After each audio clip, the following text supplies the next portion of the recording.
શિક્ષક જેમણે આ કાર્યક્રમને સફળ બનાવવા માટે ખૂબ મોટી જહેમત ઉપાડી છે એવા તમામ શિક્ષકો, ગામમાંથી પધારેલા યુવાન મિત્રો, દોસ્તો, માતાઓ, બહેનો અને આ શાળાના વિદ્યાર્થીનીઓ, આપ સૌને આ 78મા સ્વતંત્રતા દિવસની ખૂબ ખૂબ શુભકામનાઓ પાઠવું છું।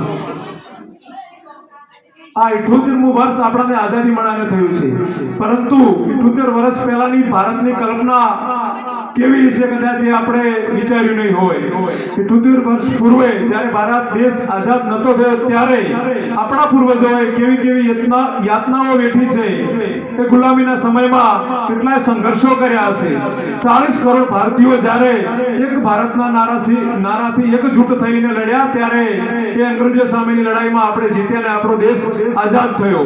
પરંતુ એમાં કેટલી ઘટનાઓ એવી છે કે કેટલાય માતાઓએ પોતાનો વાલ છોડ્યો, દીકરો ખોયો હોય, કોઈ બહેને પોતાનો ભાઈ ખોયો હશે, કોઈ બાપે પોતાનો બેટો ખોયો હશે, કોઈ દીકરાએ પોતાનો બાપ ખોયો હશે।